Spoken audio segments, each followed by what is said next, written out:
Hello, I'm Darren Redman from Social Confidence. I'm here with Ben Hans today. Hello, Ben. All right. This is our first podcast, so I guess this would be season 1 of episode 1. And our topic today would be autism and confidence and social skills surrounding that type of condition. Okay, so first of all, Ben, can you tell us a little bit about yourself? Sure. I just want to put a little disclaimer out there. It's a condition I don't really still know much about, so I apologise in advance for anything that I might say incorrectly or anything like that. So it's not my intention to bring anybody down. So, but yeah, I can. Yeah, I remember your question. That's fine. Yes, my name is Ben. I've lived in Cheltenham most of my life. I haven't always lived in Cheltenham. Yes, my actual condition is called a somatic pragmatic, which is a condition more to do with like the context of language. I mean, it's not as bad as it used to be, but I still notice it creep up now and again. For instance, I remember taking this test when I was quite young.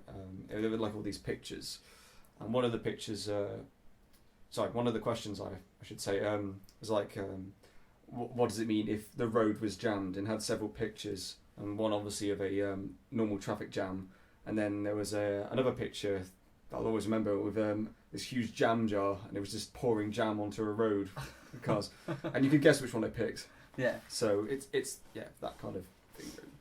Okay, so we've had some questions that we've got down for you here today, Ben. All right. The first one we have is, can you tell us a bit about your childhood with autism, specifically how that may have affected your social life and, of course, your inner confidence? Well, I was held back a year when I first started school, so it was strange because everyone in the class was a year younger than me, and obviously now that doesn't mean really anything because a lot of my friends are actually older than me now, which is strange to begin with. But yeah, being in a classroom with people who are younger than you by a year, when you're at primary school particularly, is a huge lot of difference. I mean, I was able to make friends and stuff like that, but it was always a little bit socially awkward outside of school because there were lots of like social clubs and things like that I couldn't really join with my friends because I was a year older than them. Right, and I felt like I identified with them more than the people who were actually my age, if that makes sense. Yeah, of course. Yeah. They, even though they were the same age as me, they appeared older. And also for me at school, I don't know if you had this kind of thing, like because you're like in a year below other people, you think that they're generally smarter than you. So I always felt like I was never going to be able to be as smart as them, whatever that means. Yeah. And obviously, as soon as you get older and outside, you know, it all kind of just goes off in different directions anyway. So it doesn't really matter. But like I say, as a kid, that was quite disheartening and sometimes quite upsetting for me. Of course. Yeah. So, Yeah. So as an adult, how do you feel? How do you feel you've overcome any confidence issues you may have had, and what did you do to increase your social life? Well, music was a huge one for me, and it still is to this day. Really, just finding stuff that particularly interests me, because whatever you're interested in, there's always going to be other people who take an interest in it, whether that be gaming, I don't know, going hiking. There's always going to be a community of people who take an interest in that, and it's in some respects quite easy to find these people now with like the internet and stuff like that. But yeah, definitely music was like the big one for me, and sometimes when you're in this situation where you kind of feel like you're kind of isolated, to find someone else who has the same interests as you, it's quite relieving. See, this is a really good point that you make about meeting people through hobbies. Yeah. It's always really good advice to give, is to, if you're looking for somewhere to start, is to find somewhere where you have a similar interest with people and connect on that level. So, yeah. Absolutely, yeah. Yes, there you go. That one. I sometimes still have a little bit of trouble pursuing that thing, particularly if it's I don't know if it's like a new skill. I mean, there are a lot of people I know who take an interest in certain things, but they never did. So sometimes they don't know where to start. Yeah. Do you know what I mean? It's like, I don't know, if someone wanted to take up, I don't know, karate or something like that, for instance, and they're like, I always want to do it, but I don't know where to start, and they shy away from that. So yeah, just things like that, really. Obviously, everyone has their moments when everything can get on top of them, and they feel like they can start to backtrack or lose motivation when trying to move forward. What did you do to release the stress and to keep you positive and a positive frame of mind when you were trying to pursue the things in life you wanted to achieve?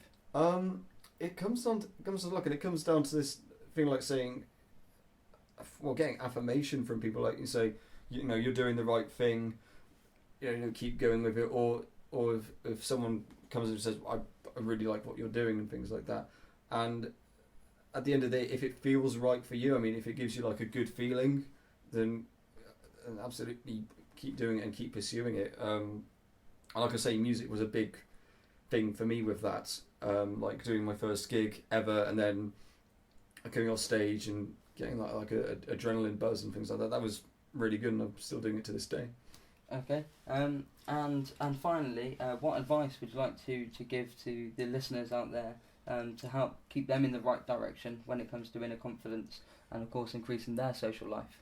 Well, basically, if you've got a hobby or you want to pursue something, I mean, even if it's just an email to somebody who might know something that you don't about it. I mean, if you've got a friend who's studied martial arts before, maybe ask them about it and things like that. I mean, there's nothing wrong with asking.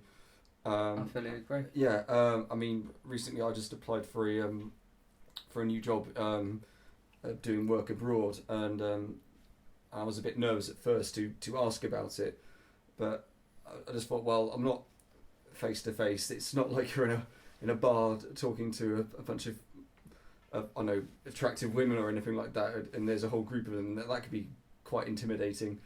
But you know, I just had to word it and, you know, be quite formal and polite about it, and I got a reply back, and they've asked me for my resume. I've sent that off and see what happens, really. I fully agree. The smallest step is always the hardest to take, or the first step's always the hardest to take. But if you keep it to a minimal level, like you said, ask your friends, just search on Google for the answer you're looking for, or even just that insight, then yeah, I fully agree. That's a good direction or a good place to start. Sure. And I just want to say one thing.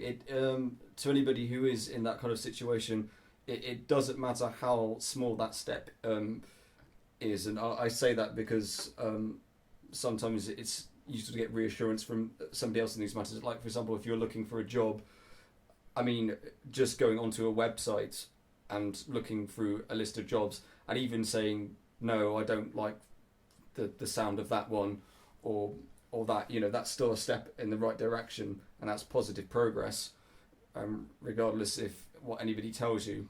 So, like I say, if you feel like you've done okay, just, I know it can be difficult sometimes, but, you know, if it feels okay for you, then just trust that, and don't necessarily rely on what others think in that kind of regard. So that's what I have to say about that. Ben, that's really good advice. Thank you for coming in today and talking to us. No worries. We'll get hopefully a second podcast out very soon. Thank you for listening.